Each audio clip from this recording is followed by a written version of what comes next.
Hello, I'm Chris, this is Gross Models, and this is issue 35 of Build Your Own X-Wing from Star Wars and DeAgostini. We're getting some more parts in this issue, lots of bits, so this is probably going to be a decent sized video, unlike the last one, which was very, very short. But there we go. Right, we're talking about the end of Red 5 in The Last Jedi. Yep, there we go, it's all abandoned and broken, and yeah, but Luke makes it better. You've seen the film, you know how it works. It was under the water, but then got better.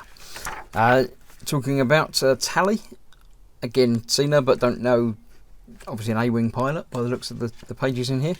I don't read through these, I just glance through it and see and look at the coloured pictures and yeah. Right, it shows you here the cockpit canopy hydraulic system, which is obviously this piece here that does the lifting of the canopy, which is conveniently what we're going to be building today. We have the cockpit and frame parts, so we've got these 4 metallic frames. We've got the 4 or 5 from last time, which are like tubular circle things, and in this issue we have some parts that are going to need some painting. We've got a couple of parts for the hinges, a couple of silvery parts for the hinges.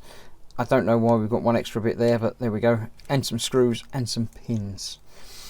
So let's have a look. We also need the cockpit assembly, which I have conveniently got still in a bag, but still have here. Now let's see, I think I just popped that on there, didn't I? Yep. So I don't need that bit for now. I'll put that back with R2.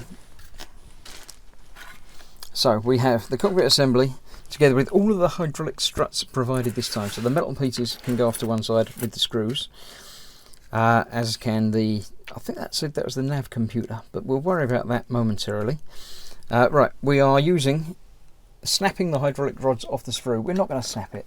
We're model makers. We're going to use sprue cutters and carefully snip the pieces off of the sprue.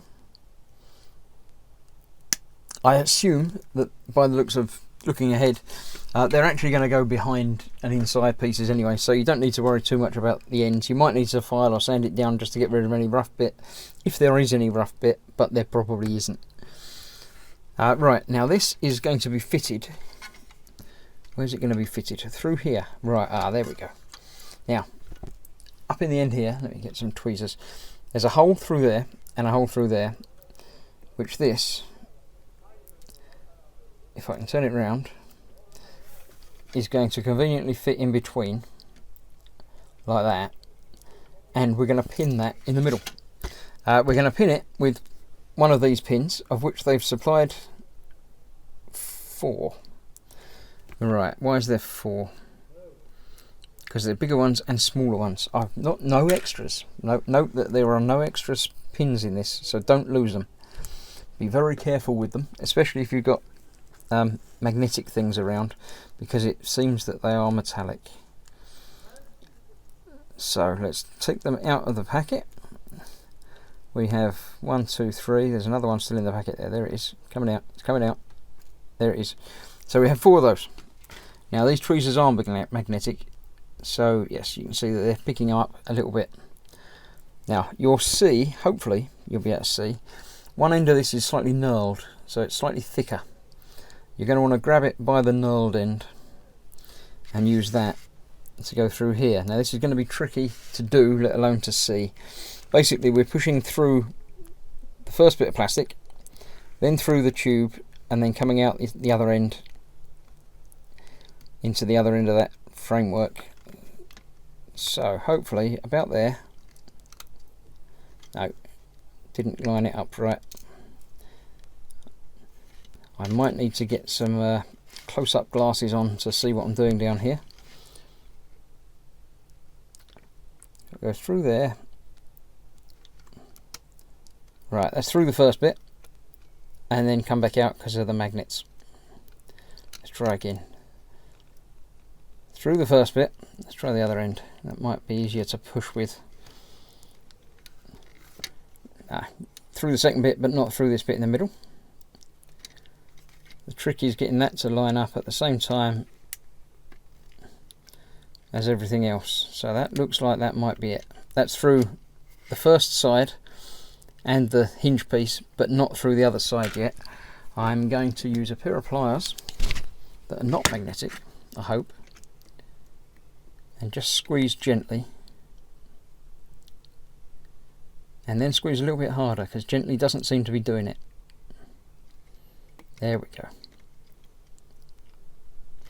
So that is now through enough that's holding in place, so we've got a little hinge piece on there. Going to do the same with the other one, hopefully easier, because we know what we're doing now, don't we? I'm going to turn it round. I'm still going to go from the inside, purely because it seems like the easiest way of doing it. I've got more room to work with stuff from the inside here. There we go, that's that in there then. And trying to see that it's joining up on the other side, and sort of feel that it's joining up on the other side as well. Get that moved there, and then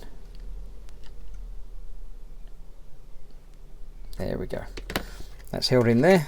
It's got some movement on that, and that's the first part done. A little bit tense, but it's all good. We enjoyed that. That was fun.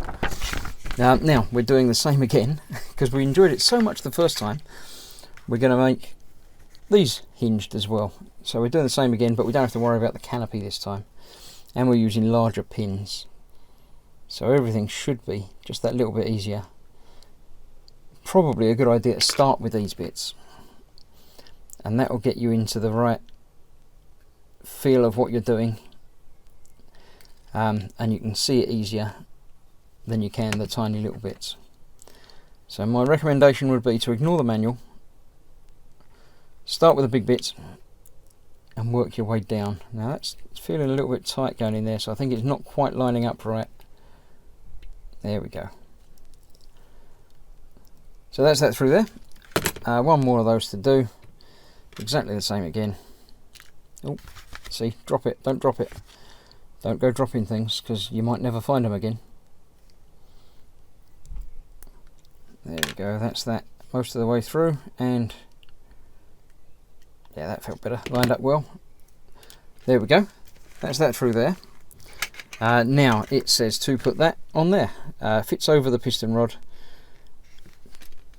so all we're doing is hiding the end in that big tube, just like that. So yeah, this bit's never actually going to move, it's the front bit that moves. So there might be a little bit of movement to it, but it's certainly not going to be pistoning in and out. So all you need to do is push that in there. Obviously don't glue it, because there will be a little bit of movement to that as the canopy opens and closes, if the canopy ever opens and closes. So yeah, that looks like the completed part of that so far. So far so good. Now we get to do the frame. Let me move the canopy out of the way. I'll give it a good clean before I put it away properly, because it's obviously now got fingerprints across it and everything. So yeah, right, we have lay out all the frame parts like this. It says let's grab them all here and lay them out like that. I did have them in size order, so let's see if we can get them back in size order again, because that's going to be helpful. There we go. So we've got that one that way round, like that. That one that way round. The third one the other way round. That one that way round, and that one that way round. They're probably not going to stand up properly on the magazine, but there we go. Now these, are they the same or are they different? That one's different. That one's definitely squarer, as is that one. These two are straighter, less angle to them. So I'm sure these are all different to each other. Yeah, the holes don't line up the same when you get the angles the same. So we'll figure out which ones. Apparently they are marked L and R. Lay out the frame parts like this. The cross members are graduated in size and the struts are marked L and R. Let's have a look and see what we can see on this. I've yet to see any L or R markings on that one. What's that there? There's a couple of things that could be marks, but they're not very clear. There's an L. There's an L down there. So that's an L. I'll put that on the left. I'm assuming that will be an R somewhere. Ah, there we go. Yep, there's an R on there. So somewhere on here there's an L. So by the process of elimination, I make that an R. Right. Take the smallest and upper strut A, which is marked L. Upper strut. That looks like the one with the big square bit in it. Fit them together as shown in the inset. Right, so we've got an end piece that goes around there. Is it that way or that way up? It isn't that part. Is it? Is that part? Because it's got this shape to the end of it. So that goes in there. Like that. It lines up, so that seems to work, yes. Fit them together with a screw. We've got the screws here. Let me open the screws over this side. That should be sufficiently out the way of things, so they're not all going to go pinging everywhere. I would expect there's going to be one left at the end. There's none in the bag, so I can throw that away. Right, a screwdriver. A screw. They're all the same screws, all the X01s, which we've been using since the very start. So a screw in the end there is going to hold these two pieces together, apparently. Now, as you'll be aware from any of my builds that have involved putting screws into things, I'm not going to tighten this screw up. I'm not convinced that it's going in at all or very straightly, so I'm going to have a play around and look and see. I think that needs to be a little bit further in, like that. And then that feels like that's biting a little bit better. So I'm going to put that mostly tight, but not really tight, because we need to make sure everything lines up properly. Fit the second strut marked R on the other side. Right, so we get that, not that way round, it'll be that end, which goes in there just like that again. One more screw, making sure it's all the way in. Drop that into there, and then we can tighten that. Not tightly fully again, just enough to hold it in place. You'll see they're not parallel, which is good, because the whole thing's not going to be parallel, is it? So that's that. Right. Fit the second strut B, which is marked R, on the opposite side. I've just done that. That was that. That was that. Right. Then we're taking the next largest. I'm going to put these over to the side, but still in size order, because I'm going to need to be building them as we go. So we've got that way round and that way round, and it's going to go into there by the looks of it, which is also why you need a little bit of flexibility on here, because you need to be able to pull it round and put that on there. Now it doesn't look like there's room for screw holes on that, so I'm assuming we're not screwing anything into that. No, we're just progressing our way further up the next largest, but making sure it goes that way round. So it's going to fit into there and then into there. Next largest, yep, you guessed it, goes there. And then the largest is a bit different, but it still goes in the end like that, and we get two more screws that hold that in place. So that should go through there into the strut. That feels like it is good, just enough to hold it. And the other side.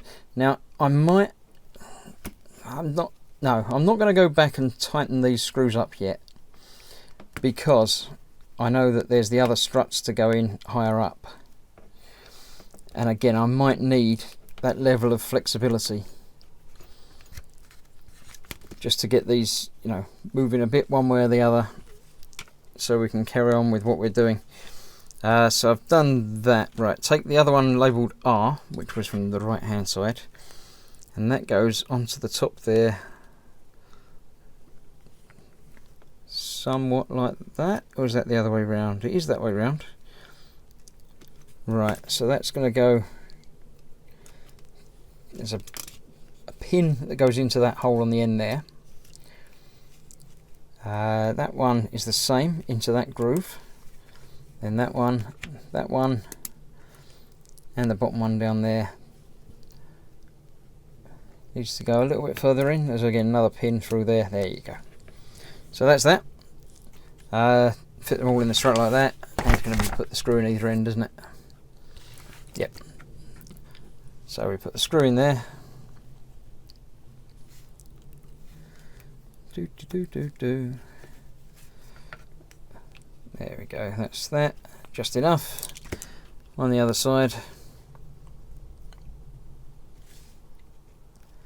Like that.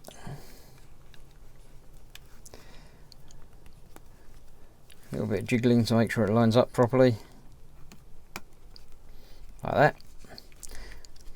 And then doing the same the other side. I'm not going to film that, it's long enough already. So I'll come back and show you it when I've got the other side in and tighten them all up. And there we have it. All nice and tight together. It's looking like a nose cone of an X-ring. I like it. As expected, one screw left. So that go over there. Right, this is the targeting computer, which we assemble by putting that bit into there. Yeah, it only goes one way up because they're two different size pegs and two different size holes. They're not wildly different sizes though. So I'm going to check the instructions to make sure that it is that way round. It certainly looks like it is.